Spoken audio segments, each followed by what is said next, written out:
Welcome to Storywise. Today, we are solving the biggest problem for English learners. I study new words, but I forget them the next day. Does this sound familiar to you? You spend an hour writing a list of 50 words. You feel proud and successful, but 24 hours later, the words are gone. Your brain feels like a leaking bucket. You pour water in, but it runs out the bottom. This is very frustrating. It makes many students want to quit. They think they have a bad memory, but let me tell you a secret. Your memory is not the problem. Your system is the problem. Your brain is designed to forget. It forgets thousands of pieces of information every day. It does this to protect you. If you remembered every car plate you saw, your brain would explode. To remember English words, you must convince your brain. You must show your brain that these words are important. In today's video, I will show you exactly how to do that.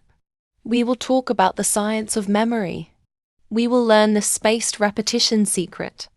And we will explore 7 powerful ways to lock words in your mind forever. Listen carefully. This is the key to your fluency. To fix your memory, you must understand the forgetting curve. A scientist named Hermann Ebbinghaus discovered something amazing. He found that we forget 50% of new information within 1 hour. After 24 hours, we forget 70%. After 1 week, we forget almost 90%. This is natural. If you only see a word once, your brain thinks it is trash. It throws it away to save space. But Ebbinghaus also found a solution. If you review the word just before you forget it, the memory becomes stronger. Each review makes the curve flatter. Eventually, the word moves from short-term memory to long-term memory.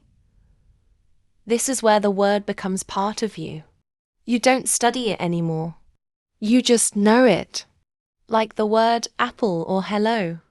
You don't forget these because you have seen them thousands of times. So, the secret is not studying more. The secret is reviewing at the right time.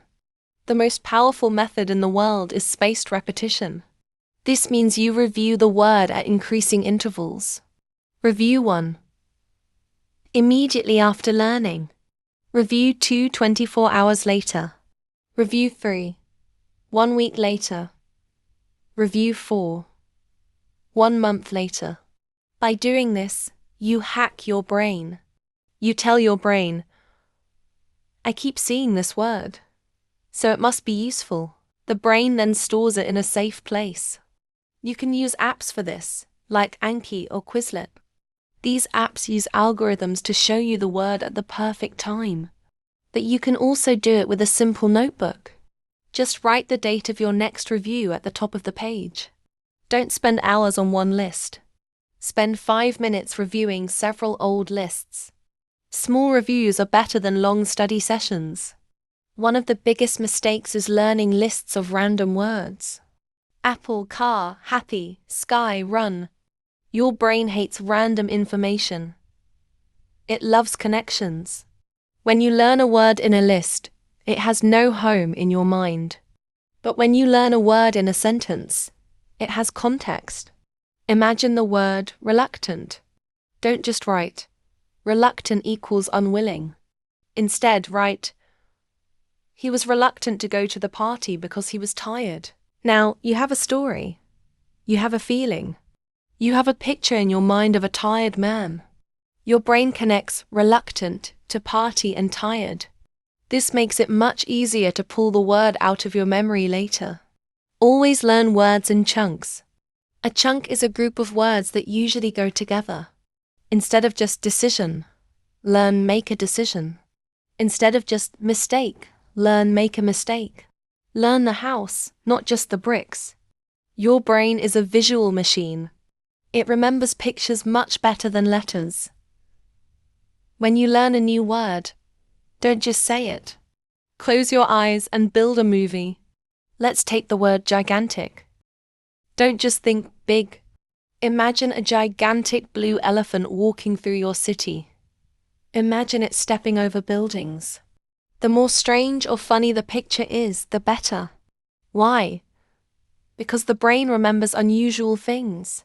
The next time you hear gigantic, your brain will show you the blue elephant, and you will instantly remember the meaning. This is called mnemonic devices. Connect the sound of the word to an image you already know. This creates a bridge in your mind. You are not learning a new thing. You are connecting it to an old thing. Memory is like a muscle. If you don't use it, it becomes weak. There is a difference between passive vocabulary and active vocabulary. Passive words are words you understand when you hear them. Active words are words you can use when you speak. Most students have a huge passive vocabulary but a tiny active one. To move a word to your active memory, you must produce it. As soon as you learn a word, try to say it out loud. Write a comment on YouTube using that word. Send a text message to a friend using that word. Talk to yourself in the mirror. If you use a word 3 times in a real conversation, it is yours forever. You have activated the word. You have proven to yourself that the word is a tool you can use. Don't be a collector of words. Be a user of words. Sometimes we feel stressed by apps and flashcards. If you want a more relaxed way, try the Goldlist Method. This was created by a famous polyglot. Every day, write 20 words in a beautiful notebook. Write the word and the meaning. Then read them out loud once. Then, close the book and forget about it. Do not try to memorize them. Wait 2 weeks. After 2 weeks, open the book and test yourself. You will find that you remember about 30% of the words automatically. Your brain kept them without you even trying. Take the words you forgot and move them to a new list. This method works with the long-term part of your brain. It removes the stress of trying to remember. It makes learning feel like a hobby, not a job. We remember things that make us feel something. You remember your first day of school because you felt nervous. You remember your wedding day because you felt happy. You can use this for English too. When you learn the word frustrated, think of a time you were truly frustrated. Maybe when your car broke down. Maybe when you lost your keys. Connect the word to that specific memory. When you feel the emotion, the word becomes sticky. It sticks to your brain like glue. Abstract words are hard to remember.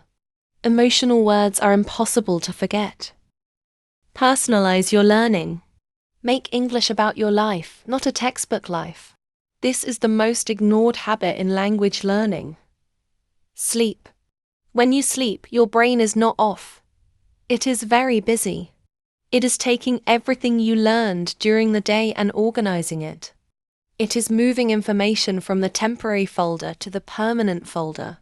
If you study for 5 hours and only sleep for 4 hours, you lose your work. You are deleting your progress.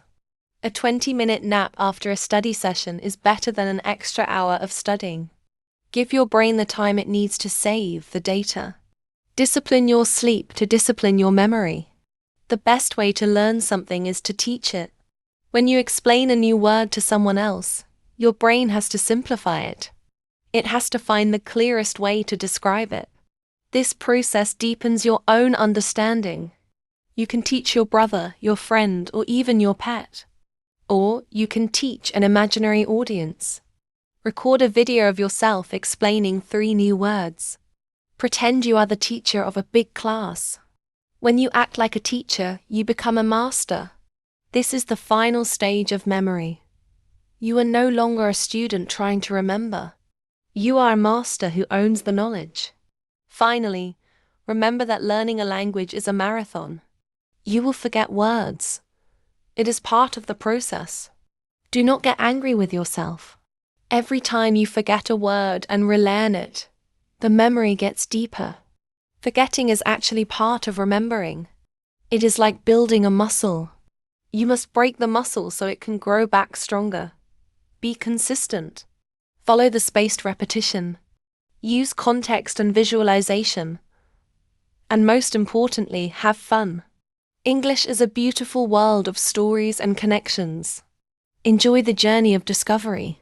The words will follow you if you keep moving forward. Thank you for staying with us until the end. You now have a system to stop the leaking bucket. You have the tools to build a powerful memory. Try these methods this week and see the difference. It helps the channel grow and reach more builders like you. Comment below. What is one word you always forget? Let's help each other in the comments. And don't forget to subscribe to Storywise. We are here to help you grow your English and your life. Keep learning. Keep building. See you in the next video.